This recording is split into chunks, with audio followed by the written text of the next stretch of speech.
And Russia's deputy foreign minister visited South Korea to discuss the Ukraine war and bilateral ties. Moscow and Seoul have traded increasingly heated rhetoric over the nuclear-armed North. Andrei Rudenko, Russia's deputy foreign minister handling Asia-Pacific affairs, met his South Korean counterpart Chung on Friday.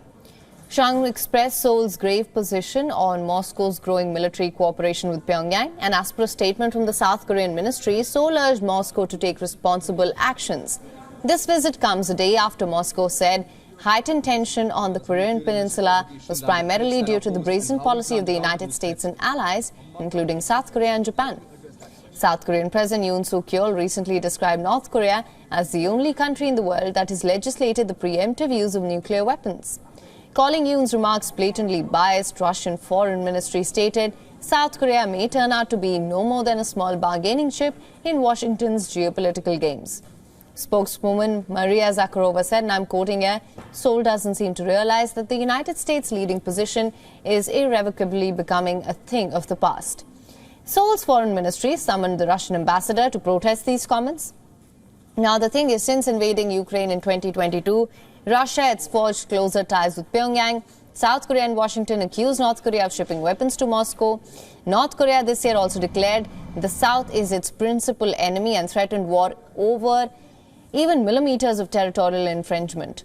And analysts have recently warned that North Korea could be testing cruise missiles ahead of sending them to Russia for use in Ukraine.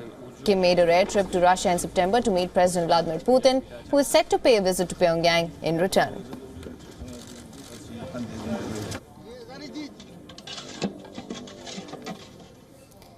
Now, for more on this, we were earlier joined by Voice of America correspondent Bill Gallo from Seoul. Listen to this.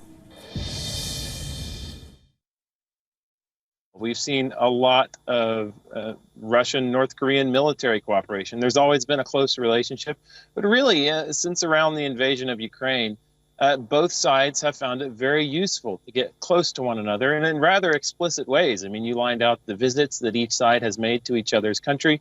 And during some of those visits, for instance, Vladimir Putin has just explicitly stated that he's going to expand military cooperation in certain ways with North Korea. For instance, we saw a successful North Korean satellite launch late last year. That was after several failed launches. But notably, the successful one came just really weeks after Putin had visited, or Putin and Kim had sort of met and discussed satellite cooperation. So there is great concern that moving forward, you will see lots more cooperation between these two countries when it comes to satellites. North Korea has threatened to launch 3 more satellites this year, for instance.